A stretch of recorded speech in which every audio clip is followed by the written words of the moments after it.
पूर्णमिदं पूर्णात् पूर्णमुदच्यते पूर्णस्य पूर्णमादाय पूर्णमेवावशिष्यते। ॐ शान्ति शान्ति शान्तिः।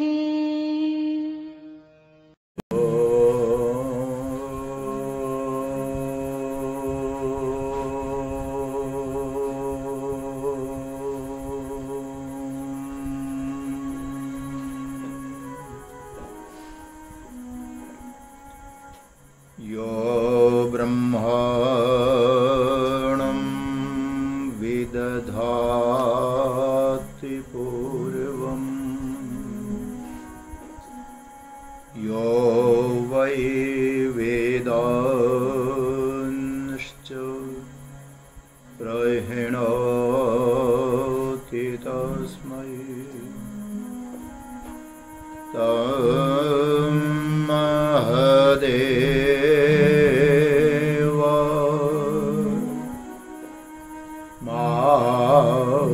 आत्मबुद्धि प्रकाशम् मुमुक्षुरो वये शरणमहं प्रपद्ये। ॐ शान्तिः शान्तिः शान्तिः। सच्चिदानन्दरूपाय विश्वोत्पत्त्यादि हेतवे तापत्रय विनाशाय श्रीकृष्णाय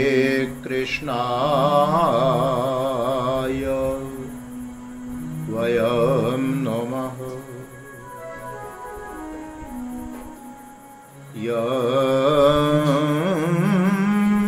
प्रव्रजन्तमनुपेत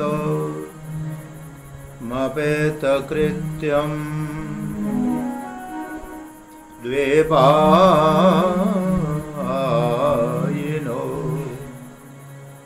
विरह कातर आजुहाव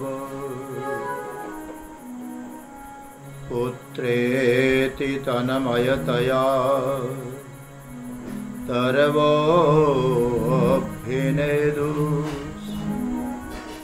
तं सर्वभूतहृदयं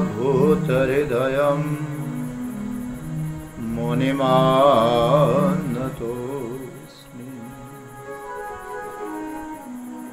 जन्माद्यस्य यतोऽन्वयादितरतश्चार्थेष्वभिज्ञस्वराट् तेने ब्रह्महृदाय आदिकवये मुह्यन्ति यतसूरयः तेजो वारिमृदां यथा विनिमयो यत्र त्रिसर्गो मृषा दाम्ना स्वेन सदा निरस्तकुहकं सत्यं परं धीमहि यस्मिन्निदं यतश्चेदं येनेदं य इदं स्वयं योऽस्मात् परस्माच्च परः प्रपद्ये तं प्रपद्ये स्वयं भुवम् तं प्रपद्ये स्वयं भुवम्। ॐ शान्ति शान्ति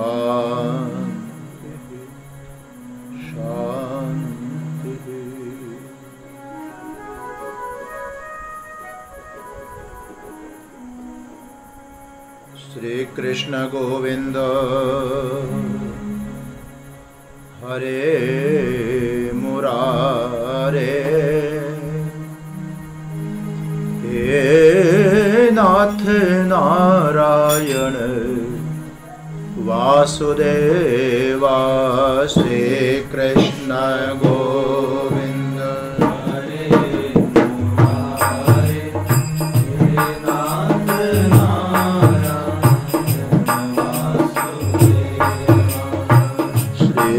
कृष्ण गोविंद हरे मुरारे हे नाथ नारायण वासुदेवा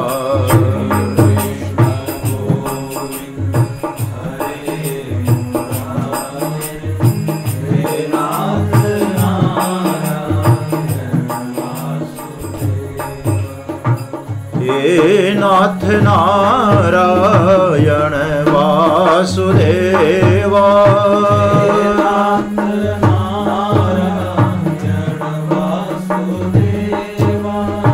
हे नाथ नारायण वासुदेवा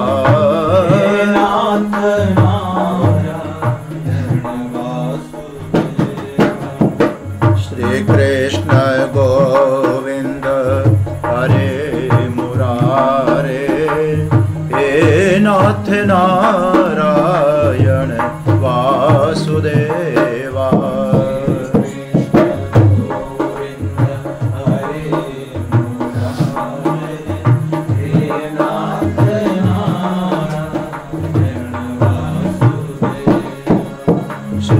कृष्ण गोविंद हरे मुरारे हे नाथ नारायण वासुदेवा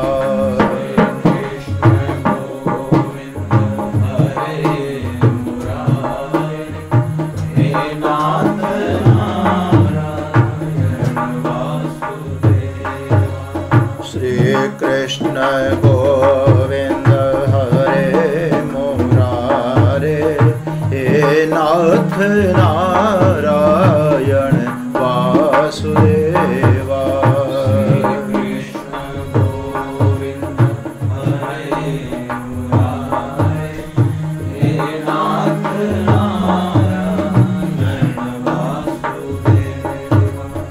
हे नाथ नारायण वासुदेवा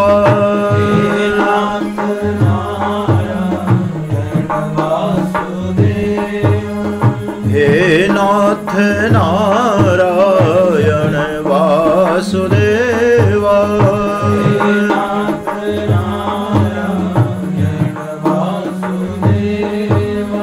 हे नाथ नारायण वासुदेवा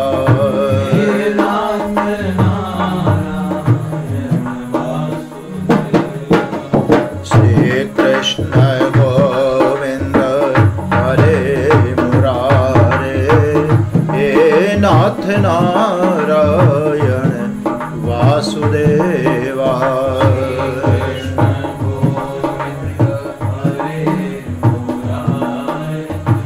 हे नाथ नारायण वासुदेवा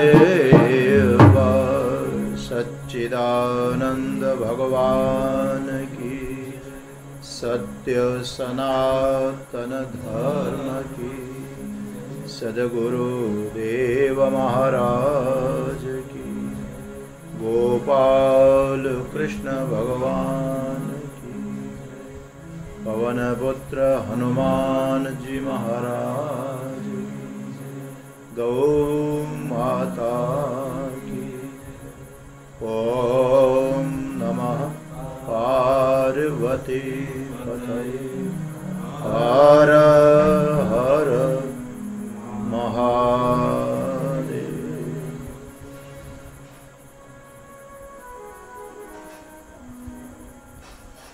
न यस्य देवा ऋषयः पदं विदुः जन्तोः पुनः कोऽर्हति गन्तुमीरितुम् यथा नटस्याकृतिभिर्विचेष्टतो दुरत्ययानुक्रमण समावतो दिद्रेक्षवो यस्य पदं सुमङ्गलम् विमुक्तसङ्गा मुनयः सुसाधवः चरन्ते लोकव्रतमव्रणं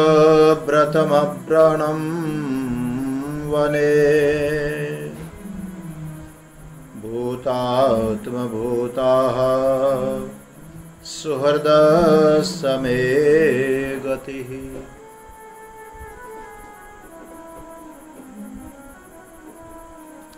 पुरुषोत्तम मास के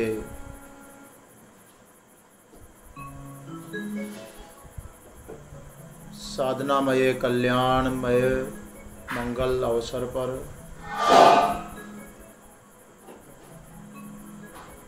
प्रेमपुरी जी आश्रम मुंबई के द्वारा संचालित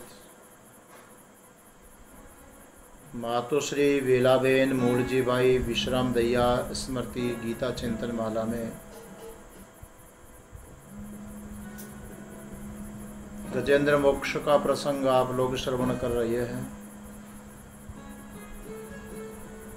काल के गाल में पड़ा हुआ गजेंद्र एकमात्र परमात्मा की भगवान की शरण दे रहा है। जिन परमात्मा की शरण ग्रहण की जा रही है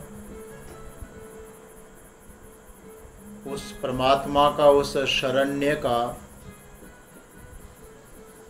ध्यान, उनका भाव मन में आना बहुत आवश्यक है।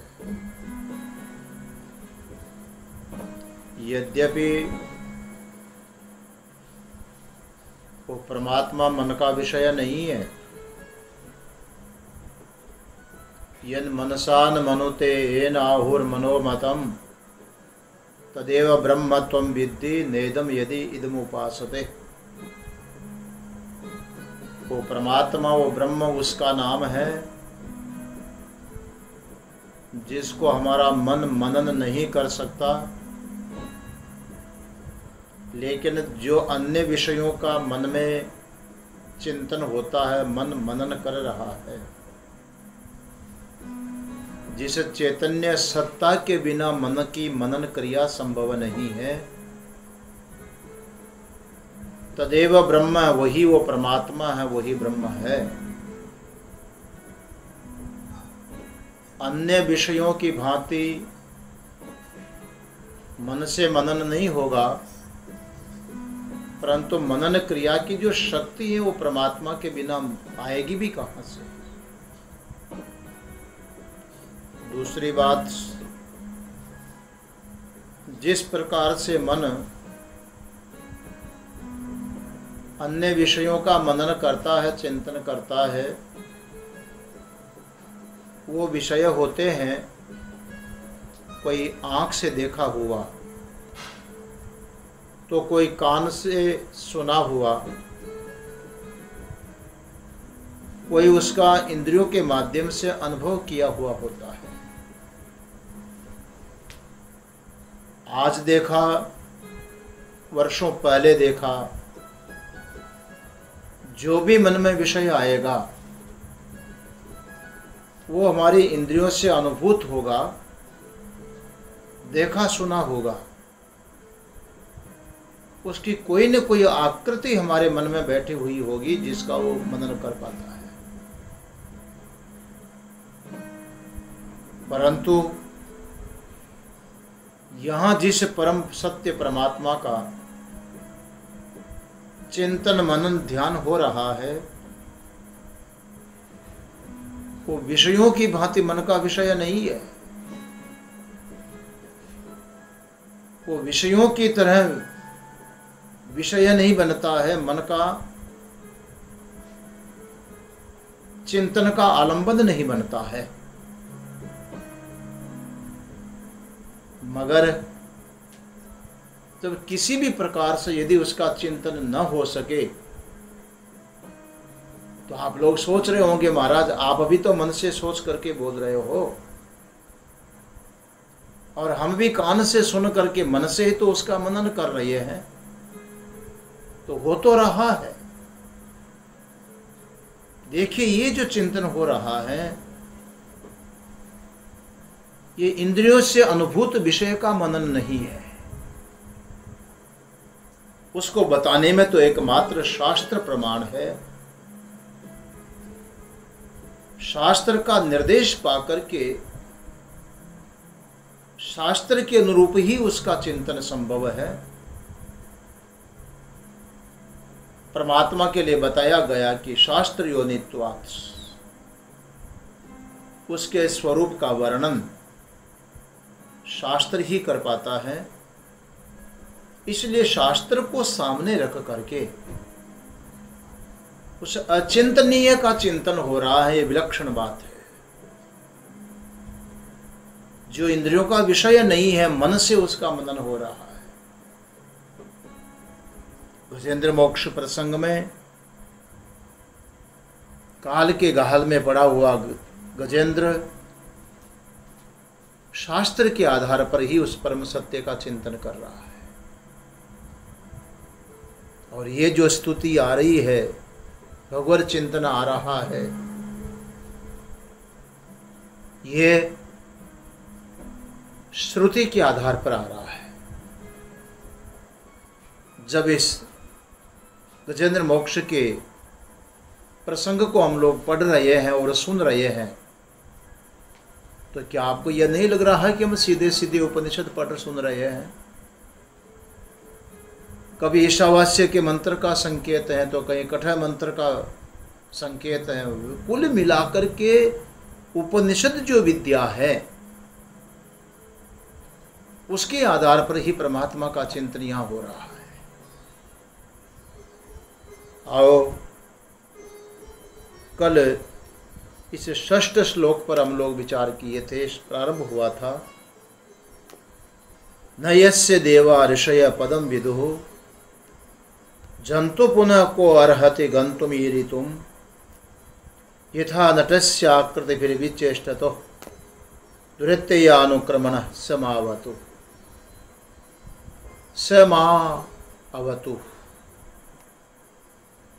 वह मेरी रक्षा करे,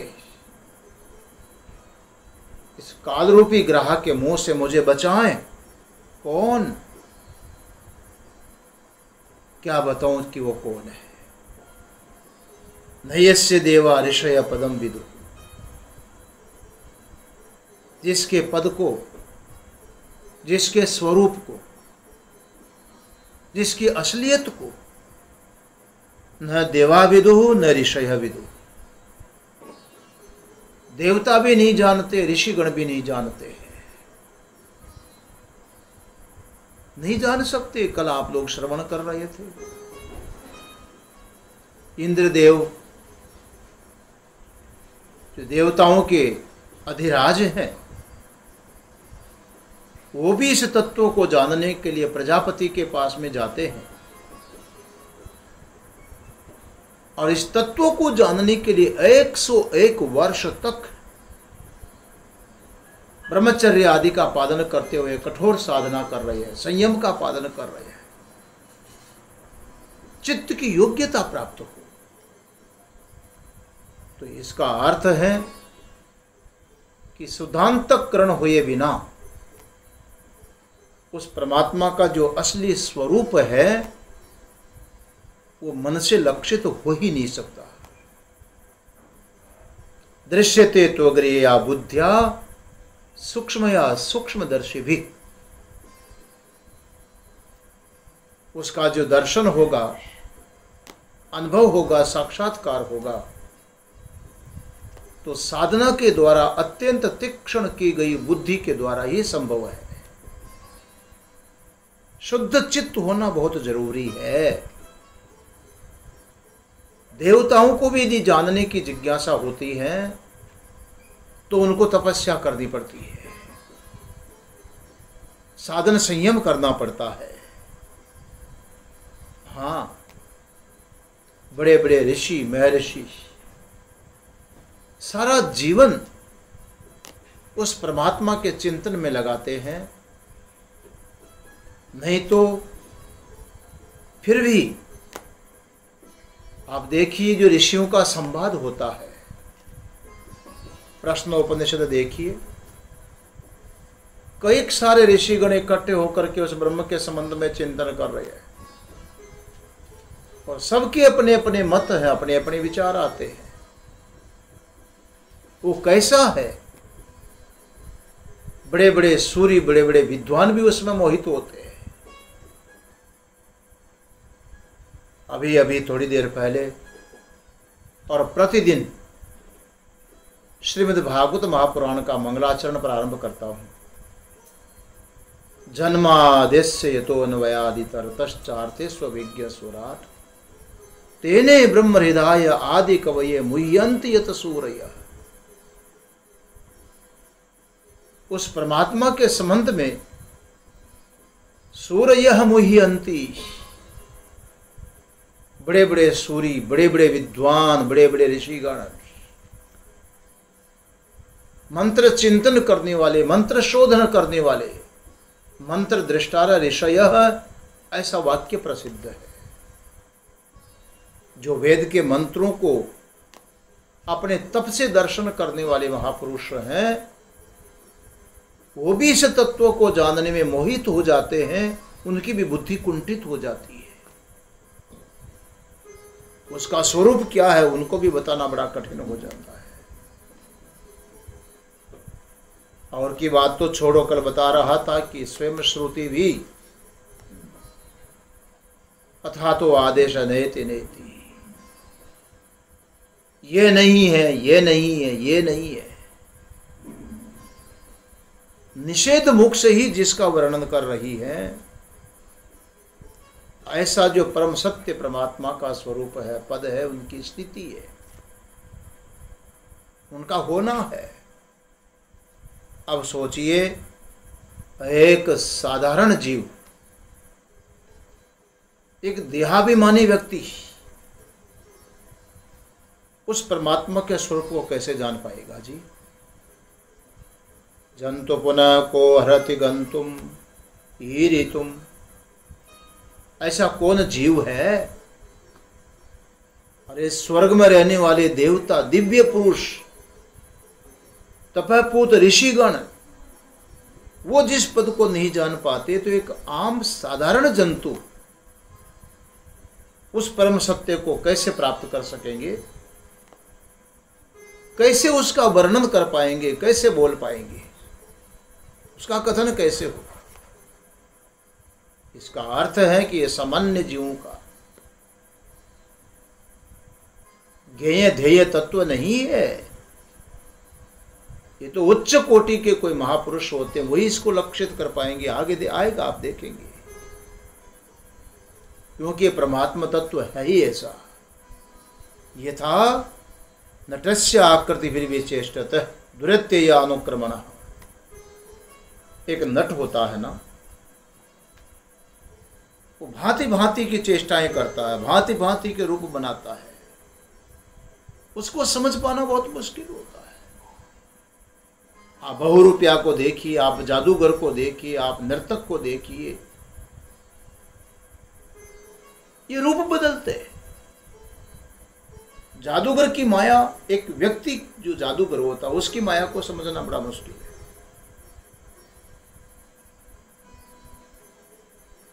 तो मायापति उस परमात्मा की लीला को समझना कोई आसान काम है?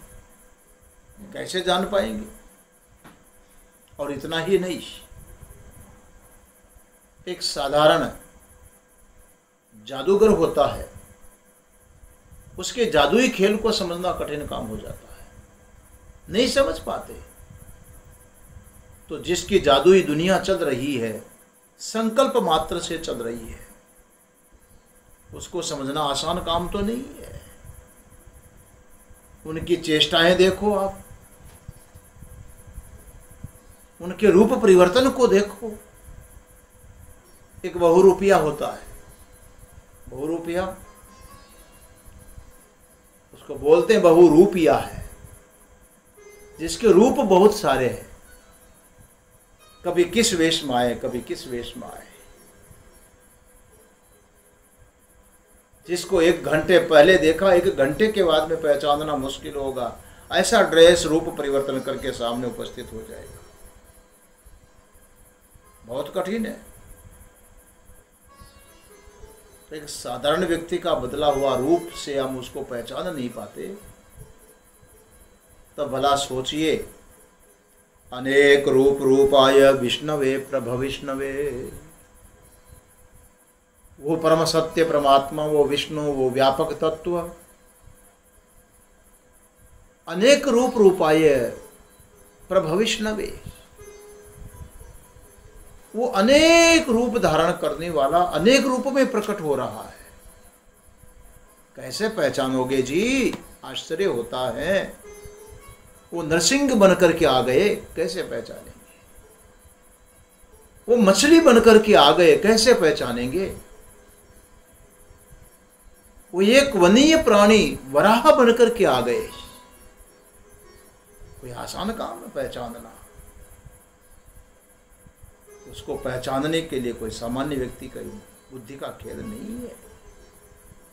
इसलिए उसके परम स्वरूप को प्राप्त करना बड़ा कठिन है। दुरत्य या अनुक्रमण, उसका अंत पाना, उसका रहस्य जानना और उसके अनुरूप चलना बहुत कठिन काम है, बहुत मुश्किल है। यही कारण है कि जिसको पाना, जिसको जानना बड़ा कठिन है, बस मैं तो इस रूप में ही उसका चिंतन करता हूं कि ये हमारी बुद्धि का विषय नहीं है। अरे वो कोई तत्व है जिसके संबंध में ऋषि, महर्षि, देवता गण भी कुंठित हो जाते, मोहित हो जाते हैं, यथार्थ स्वरूप को नहीं समझ पाते। वो है कोई तत्व है, वो परोक्ष तत्व है, आंख से नहीं दिख रहा है, लेकिन आंख उससे देख रही है, उसका अनुमान समझ लीजिए आप। केवल शास्त्र के द्वारा लक्षित होने वाला जो तत्व है, मैं उस अदृश्य सत्ता से सबको पैदा करने वाला, सबकी रक्षा करने वाला, सर्वरूप होकर के भी जो इंद्रियों का विषय नहीं बन पा रहा है, वो ऐसा ही है ये निश्चित नहीं कर पाते। अनेक रूप रूपाई है, कभी किस रूप में, कभी किस रूप में।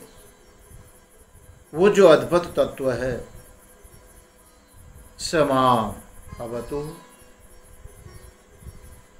वही मेरी रक्षा करे। मेरी रक्षा के लिए मैं उसी से पुकार रहा हूं। परोक्ष रूप से चिंतन हो रहा है। हाँ, ददृक्ष वो यस्य पदम सुमंगलम विमुक्त संगः मुनय सुसाधव, जिसके कल्याणकारी पद को, कल्याणकारी स्वरूप को दिदृक्ष वह है, जो देखना चाहते हैं, दर्शन करना चाहते हैं। वो कोई साधारण व्यक्ति तो नहीं है। चाहना किसको नहीं होती, कई चाहना होती है। अरे कोई डॉक्टर बनने की चाहना कर ले, कोई इंजीनियर बनने की चाहना कर ले, कोई IAS बनने की चाहना कर ले, तो चाहना करने में क्या लग रहा है जी? पर चाहना करने वाले को देखना पड़ता है कि मैं इसके लायक हूं, मेरी योग्यता है, मेरी डिग्री है, ये तो देखना चाहिए ना। चाहना तो एक बकरी चराने वाला भी कर सकता है कि मैं IAS बन जाऊं, कोई डॉक्टर बन जाऊं, कोई इंजीनियर बन जाऊं, मैं प्रधानमंत्री बन जाऊं। इच्छा तो कर ही सकता है, परंतु वो इच्छा उसकी व्यर्थ कहलाएगी, क्योंकि जिसकी चाहना करता वो उसके काबिल नहीं है, उसके लायक नहीं है, उसकी योग्यता नहीं है, उसका सर्टिफिकेट नहीं है। तो जिसकी इच्छा करता है वो उसके लायक भी तो होना चाहिए, उसकी योग्यता भी तो होनी चाहिए। उस परमात्मा के कल्याणकारी स्वरूप को देखने की इच्छा जो करते हैं वो कैसा होना चाहिए? आपको भी हो रही होगी, हमको भी हो रही है कि उसके स्वरूप को जाने, कैसा है वो, क्या है, जिससे यह सारी दुनिया चल रही है, जो इंद्रियों का विषय नहीं बन पा रहा है, भांति भांति के रूप बदल रहा है। आखिर उसका मूल स्वरूप क्या है? इच्छा तो हो जाती है, परंतु हम उसके काबिल हैं, उसके लायक हैं। उस परमात्मा के यथार्थ स्वरूप को जानने के लिए किस प्रकार की योग्यता होना चाहिए, उसका इस श्लोक में बहुत सुंदर विचार आया है। अद्भुत है श्लोक, मुझे बहुत प्यारा लगता है। दिद्रेक्षवो यस्य पदं सुमंगलम् विमुक्त संगा मुनयः सुसाधवः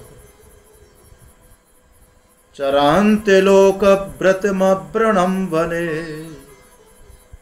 भूतात्म भूता सुहृद समे गति। जिसके कल्याणकारी स्वरूप को, पद को देखने की इच्छा करते हैं, वो है विमुक्त संगाः, वो है मुनयः, वो है सुसाधवः, वो है भूतात्म भूतः, वो है सुहृदः। देखो आप, चरन्ते लोकव्रतं व्रणं वने,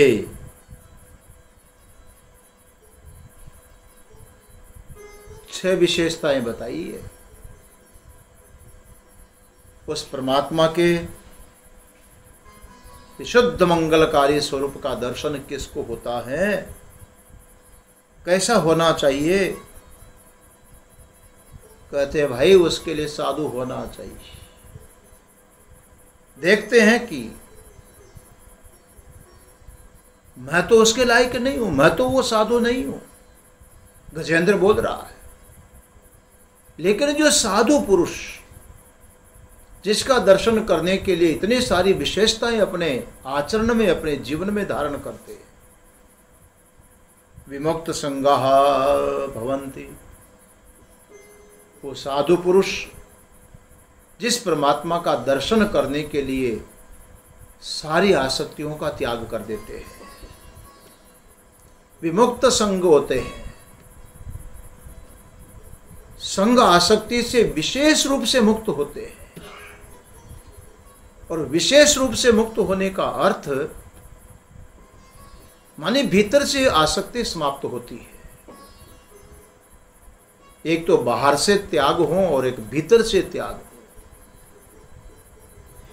अगर भीतर से त्याग नहीं होता और बाहर से त्याग करते हैं तो भगवान श्री कृष्ण गीता में कहते हैं कि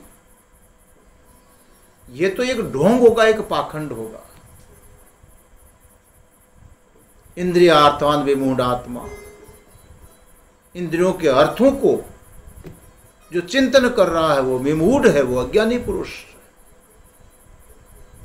कर्मेन्द्रियाणि संयमे या आस्ते मनसा स्मरण, केवल कर्मेंद्रियों को संयमित कर लिया, रोक लिया गया, आंख बंद कर ली, पालथी बांध करके हाथ बंद करके बैठ जाए, कर्मेंद्रियों का तो संयम हो गया, मगर मनसा स्मरण आस्ते, मन के द्वारा स्मरण करता हुआ बैठा हुआ है। वो तो यह स्थिति है कि मान लो गाड़ी को गैरेज में खड़ी कर दी, गाड़ी खड़ी है, एक जगह स्थिर है, लेकिन स्टार्ट छोड़ दिया, फैन बेल्ट घूम रही है, इंजन चल रहा है। अब गाड़ी तो खड़ी है परंतु इंजन तो अपना काम कर रहा है। यदि बाहर से विषयों का त्याग किया, हाथ पैर समेट लिए जाएं, कुछ न कर रहा हो, लेकिन मन रूपी इंजन चालू है, उसकी गति चल रही है। भगवान श्री कृष्ण तो कहते हैं कि वो तो एक ढोंग है, एक पाखंड है, एक दिखावा है। उस परमात्मा का दर्शन करने के लिए, साक्षात्कार करने के लिए विमुक्त संग होना चाहिए। विमुक्त संग, आसक्ति न हो। संग माने आसक्ति, किसी भी प्रकार की आसक्ति न हो। न कर्म की आसक्ति हो, न फल की आसक्ति हो, न करने की आसक्ति हो और न करने की आसक्ति हो। कहीं फल की आसक्ति होती है, कहीं कुछ करने की हैबिट पड़ गई, अभ्यास हो गया, उसके बिना रह नहीं सकता। कई लोग होते बैठे बैठे घुटना हिलाते रहेंगे। आजकल सिस्टम बदल गया, नहीं तो पहले सामने नीचे बैठ करके कथा सुना करते थे। बहुत लोगों की आदत होती थी कि कथा तो सुनते हैं, परंतु बैठे बैठे जो नीचे वो दरी बिछी हुई होती है ना, फर्श, उसके धागे खींचते रहते थे, उसको तोड़ते रहेंगे।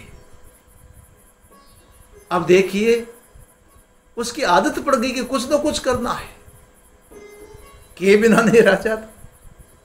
तो कहीं कर्म की, करने की आसक्ति, कर्तृत्व आसक्ति हो जाती है, कहीं फल की आसक्ति होती है, कहीं कर्म विशेष की आसक्ति होती है। बस और सब होता, पर इसको के बिना मैं नहीं रह सकता। विशेष कर्म के प्रति आसक्ति हो जाती है। किसी को नहीं करने की भी आसक्ति हो जाती है, और हमारे ब्रह्मचारी गणों की तरह कुछ नहीं करना भी आनंद है, हो सकता। यहां कहते विमुक्त संगा, साधु को विमुक्त संग होना चाहिए। और जो विमुक्त संग है, कहीं आसक्ति नहीं करते, न फल में आसक्ति, न कर्म में आसक्ति, न कर्तापन में आसक्ति, न करने की आसक्ति, अर्थात जिनके जीवन में समता है। वो समता संपन्न जो महापुरुष होते हैं, जिस कल्याणकारी मंगल का दर्शन करना चाहते हैं। अब देखो, यह गजेंद्र यह कहना चाह रहा है कि वो स्थिति तो मेरी नहीं है, परंतु मैं उसको पुकार तो सकता हूं, उसके लिए विरक्त हो सकता हूं, उसकी चाहना तो कर सकता हूं। बालक होता है ना, बालक, शिशु, वो कुछ नहीं कर सकता है, परंतु मां को पाने के लिए रो तो सकता है। वो उठ करके, दौड़ करके मां के पास नहीं जा सकता, अभी पैर से खड़ा नहीं हो सकता, शिशु है, 2 महीने, 3 महीने, 6 महीने का बालक है, पर उसको मां चाहिए। रो तो सकता है ना अपनी भाषा में। ऐसे यहां गजेंद्र का भाव है कि वो योग्यता तो मेरे अंदर नहीं है, परंतु जिनमें वो योग्यता है, वो जिस मंगलमय स्वरूप का दर्शन करना चाहते हैं, मैं उस परमात्मा से प्रार्थना कर रहा हूं। मैं उसके लायक हूं कि ना हूं, वो तो वो जाने, पर मैं तो बालक की तरह उसको पुकार रहा हूं। कितनी बड़ी बात है। मेरी योग्यता नहीं है, परंतु योग्यता संपन्न जिस परमात्मा को पाना चाहते हैं, मैं उस परमात्मा से ही प्रार्थना कर रहा हूं कि मैं तो पराधीन हूं, मैं तो असक्षम हूं, पर आप तो स्वतंत्र हो, आप तो सर्व सक्षम हो। आप अपनी ओर से कृपा कर दीजिए नाथ, आप मेरी रक्षा करिए। ये बहुत बड़ी बात है। मैं लायक नहीं हूं, पर भगवान तो लायक है ना। मैं चल करके नहीं आ सकता, पर भगवान तो चल करके आ सकते हैं ना। वही मेरी रक्षा करे। विमुक्त संगादिदृक्षव, विमुक्त संग पुरुष उस परमात्मा का दर्शन करना चाहते हैं। इतना ही नहीं, मुनयः सुसाधव, उस परमात्मा का चिंतन दर्शन करने के कारण वो सदैव परमात्मा का ही मनन करते हैं, उनको श्रवण करते हैं, योग्यता प्राप्त करते हैं, उसका बार बार शास्त्र के द्वारा मनन कर रहे हैं, युक्तियों के द्वारा मनन कर रहे हैं। श्रोतव्यो श्रुति वाक्यभ्य, सत्संग में श्रुति वाक्यों से परमात्मा के संबंध में सुना और फिर उसका मनन कर रहा है, कई प्रकार की युक्तियों के द्वारा चिंतन कर रहा है, वो कहलाता है सुसाधव। जिनमें कोई आसक्ति नहीं है, समता है जीवन में, जिनका चिंतन केवल परमात्मा के संबंध में चलता है, वो साधु नहीं, वो सुसाधु है। जिसको आकाशवाणी ने कहा है, जब नारद जी महाराज, महात्म्य प्रसंग में आप लोगों ने सुना और पढ़ा होगा भागवत में, भक्ति पुत्रों को जगाने के लिए बड़े व्याकुल होते हैं, बड़े दुखी होते हैं कि इनकी जो मां है भक्ति, दोनों के अचेतन होने के कारण परेशान है, बड़ी दुखी है। इस अबला का दुख मैं दूर कैसे करूं? ये मुझे कह रही हैं कि महाराज मेरे सोए हुए आप पुत्रों को जगा दीजिए, ये अचेतन अवस्था में पड़े हुए हैं। भो भो साधो क्षणम तिष्ठ मच्चिंताम विनाशय, हे साधु महाराज आप मेरी चिंता मिटा दीजिए, ये सोए हुए जो मेरे पुरुष हैं, मेरे पुत्र हैं, इनको जगा दीजिए। ज्ञान वैराग्य सोए हुए थे, भक्ति उनकी मां है। सोए हुए ज्ञान वैराग्य को जगाने का उपाय जानने के लिए नारद जी तीर्थों में भ्रमण करते हैं, कंदराओं में घूमते हैं। जो साधक सिद्ध पुरुष मिले उन्हीं को पूछते हैं, बताइए भक्ति पुत्रों को कैसे जगाया जाए। मगर जब कहीं पर भी उनको संतोषजनक उत्तर न मिला, तब वो आराधना करते हैं, भगवान की ही आराधना करते हैं, प्रभु को पुकारते, वो तपस्या करते हैं। और जब नारद जी महाराज तप करने बैठते हैं तो आकाशवाणी सुनाई पड़ती है कि भक्ति पुत्रों को जगाने का उपाय है, आप टेंशन मत करिए, चिंता मत करिए। बताओ महाराज क्या उपाय है? आकाशवाणी कहते उपाय बताना हमारा काम नहीं है, भक्ति पुत्रों को जगाने का उपाय बताना ये साधु संतों का काम है।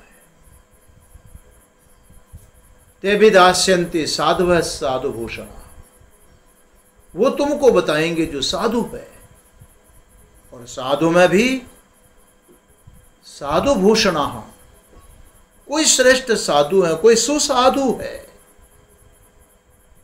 वही बताएंगे कि भक्ति पुत्रों को कैसे जगाया जाए। पर वहां पर यह स्पष्ट नहीं हो पाया। मैंने स्वयं ने जब महात्म्य प्रसंग पढ़ा तो ये तो देखा कि आकाशवाणी कहती है साधुवः साधु भूषणा, जो साधुओं में आभूषण समान श्रेष्ठ है वो साधु भक्ति पुत्रों को जगाने का उपाय बताते हैं। मगर कौन से साधु को साधु भूषण बताया गया? वेशधारी को, जटाधारी को, मुंड मुंडाए को, सन्यासी को, वैष्णव को, किसी पंथाई को, कौन से महात्मा को श्रेष्ठ बताया गया? साधु भूषण कौन है? कौन सा साधु भूषण है? यह प्रश्न खड़ा हुआ। मगर जब भागवत का चिंतन का अध्ययन करते करते आगे बढ़ा और जब कपिल गीता पढ़ने को मिली, भगवान कपिल अपनी मां देवहूति को उपदेश देते हैं, प्रसंगम अजरम पासम आत्मना कवयो विदु सएव साधु सुकृते मोक्ष द्वारम अपावृतम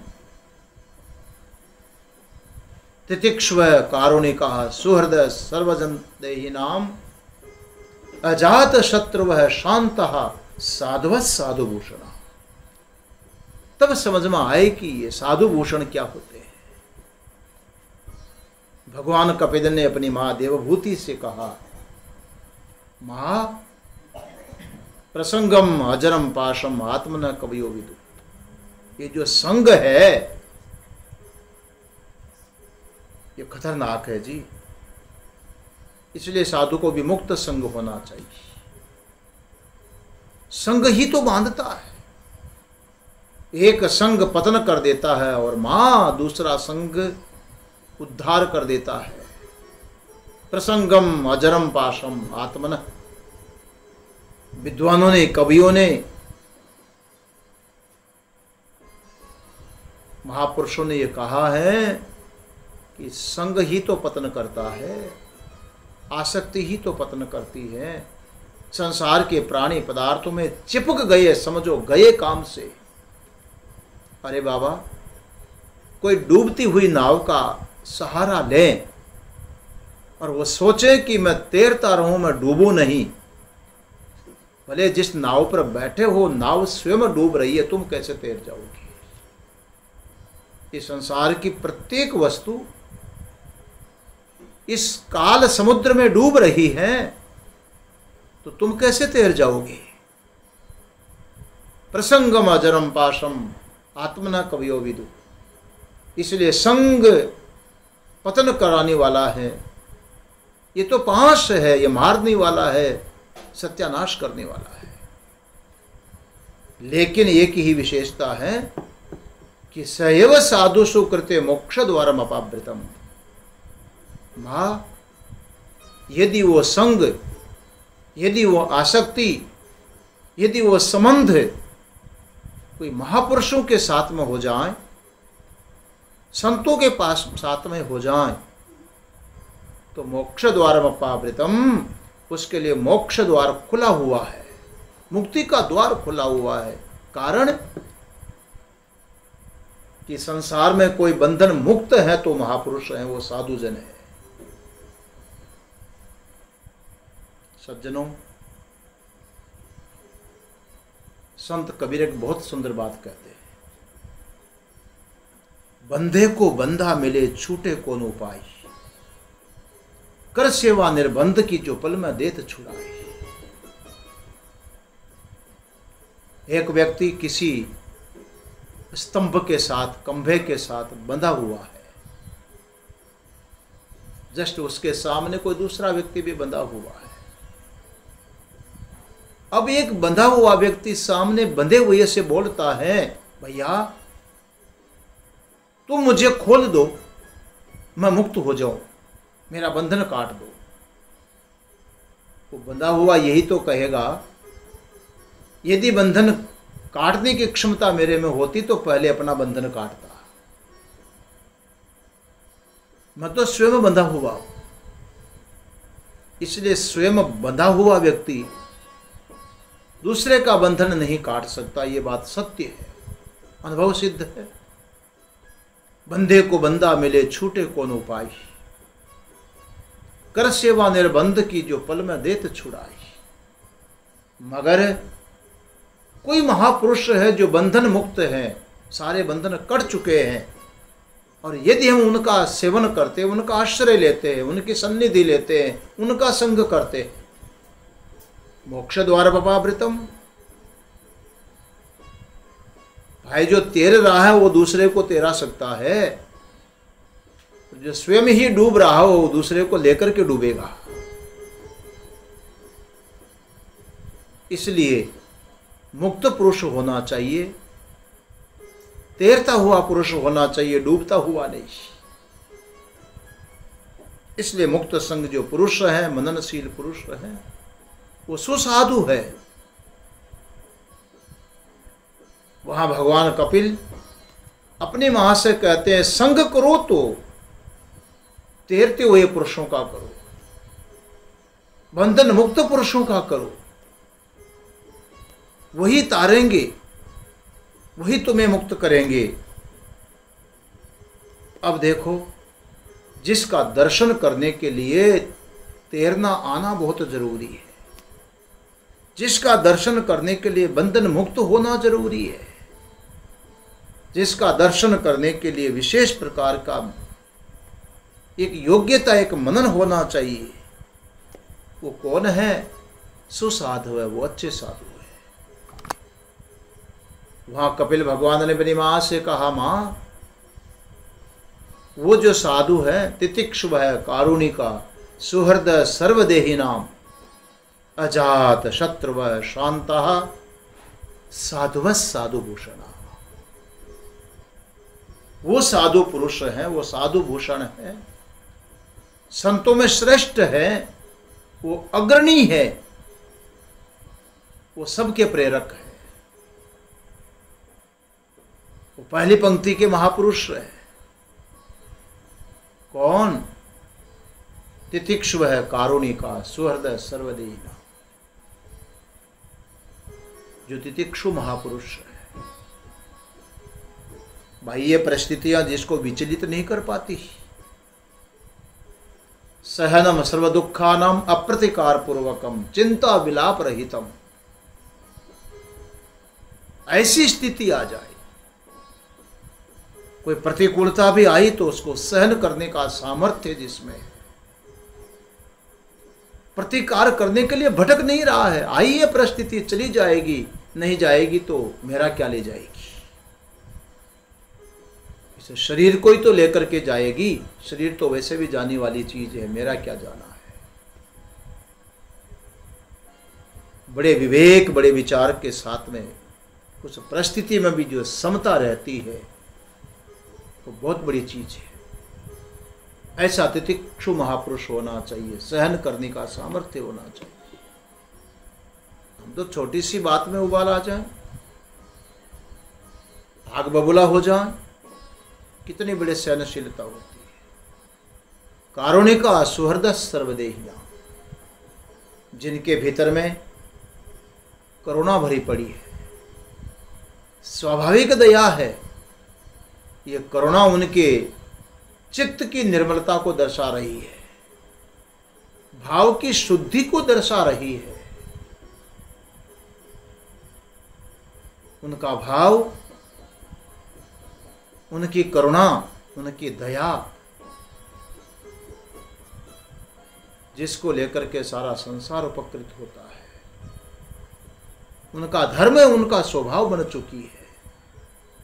सुहृद सर्वदेही नाम, जिनके भीतर में करुणा है, जिनके भीतर में दया है, वही सब जीवों का हित चिंतन कर सकता है। और ये बहुत बड़ा धर्म और बहुत बड़ा कर्म है। परहित सरिस धर्म नहीं भाई, और पर पीरा सम नहीं अदमाई। सुहृद सर्वदेही नाम, इसलिए जितने देहधारी है उनके सुहृद हैं वो महापुरुष। कितनी योग्यता चाहिए। सुहृद का अर्थ होता है सज्जनों, जिसका हम उपकार कर रहे हैं, जिसकी भलाई कर रहे हैं, जिसके हम काम में आ रहे हैं, प्रत्युपकार में किसी भी प्रकार से उनकी अपेक्षा न करना। जिसको हमने भोजन दिया उससे धन्यवाद की अपेक्षा भी न करना। जिसको मार्ग बताया उससे थैंक यू की अपेक्षा न करना। ये सुहृद के लक्षण है।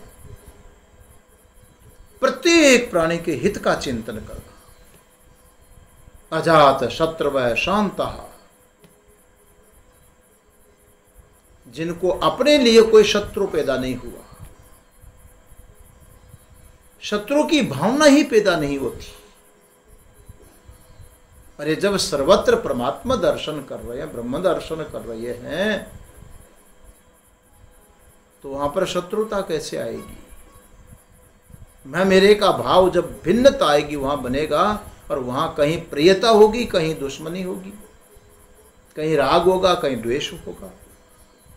लेकिन जिनके जीवन में ये समता आ गई है, अजात शत्रु है, उनके लिए कोई शत्रु पैदा नहीं। शांतः साधुवः साधुभूषण, जो शांत है अपने स्वरूप में, वो ही साधु जन साधु भूषण कहलाते हैं, श्रेष्ठ महापुरुष कहलाते हैं। उसको यहाँ पर चिंतन स्मरण करते हुए गजेंद्र बोलता है, वो है महाराज मुनयः सुसाधवः, जो साधु भूषण हैं, जो तितिक्षु महापुरुष हैं, जो कारुणिक हैं, जो सर्वजन हिताय जीवन चलाने वाले महापुरुष हैं, वो सुसाधु है। चरन्ते लोकव्रतम अभ्रणम वने, उनका जो आचरण होता है वो अलौकिक आचरण होता है, संसारियों लोगों के आचरण से भिन्न होता है। वो ऐसे ऐसे कठोर व्रत धारण करते हैं, ब्रह्मचर्य आदि, जो अभ्रण है, अखंडित है, उनका व्रत टूटता नहीं है। और वो भी एकांत में, वन में बैठ करके परमात्मा चिंतन में। सुखदेव जी महाराज का जीवन देखिए। यम प्रव्रजंतम अनुपेतम अपेत कृत्यम द्वेपायनो विरह कातराज, सुनते हैं आप लोग। निकल पड़े वन में भगवान का चिंतन करने के लिए, ब्रह्म चिंतन के लिए। इस प्रकार के भूतात्म भूता सुहृदः समे गति, जो संपूर्ण भूतों की आत्मा को, अपनी आत्मा और अपनी आत्मा को सभी की आत्मा के रूप में चिंतन करते हैं, जो सुहृद हैं, सबके प्रति बिना स्वार्थ का स्नेह रखने वाले होते हैं, ऐसे परमात्मा का दर्शन करने की इच्छा रखने वाले, उस मंगलमय स्वरूप को न चाहने वाले कितने सारे योग्यता संपन्न होते हैं, तब कहीं जाकर के हो सकता परमात्मा उनको दर्शन दे, उनकी रक्षा करे, उनकी सहायता करे। पर मेरे में तो ये सब कुछ है ही नहीं। न तो सुहृदता है, न अभिन्न आत्म दर्शन है, न मैं कोई वन में जाकर के ऐसा कठोर व्रत धारण कर सकता हूँ, न कोई मेरी आसक्ति गई, मैं तो देह में भी आसक्ति कर रहा हूँ। पर महाराज मैं तो अज्ञानी ठहरा, आप तो परम दयालु हैं। समय गति, वो जो परमात्मा है जिसको दर्शन करने के लिए ऐसी ऐसी योग्यता प्राप्त करने वाले महापुरुष चिंतन करते हैं, उस परमात्मा से मैं तो यही प्रार्थना करता हूँ कि आप मेरी गति हैं, आप मेरा आश्रय हैं, आप मेरे शरण्य हैं, मैं आपके शरणागत हूँ। हे प्रभु मेरी रक्षा करिए, मेरी रक्षा करिए। यही प्रार्थना चल रही है। सज्जनों घड़ी निकाल कर चुकी। मैं इस प्रसंग को आज यहीं पर विश्राम दे करके और कल आगे बढ़ने का प्रयास करेंगे। आओ एक भजन का आनंद आप प्राप्त कर लें। हरि ओम तत्सत, हरि ओम तत्सत, हरि ओम तत्सत।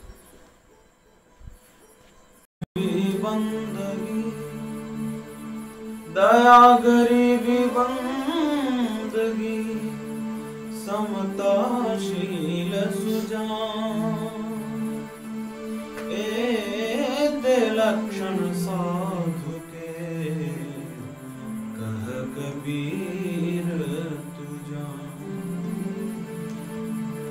सुख और दुख में आनंद रे, सुख और दुख में आनंद रे, हरदम हरि गुण गावे, साधु वो नर हमको भावे, साधु वो नर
है।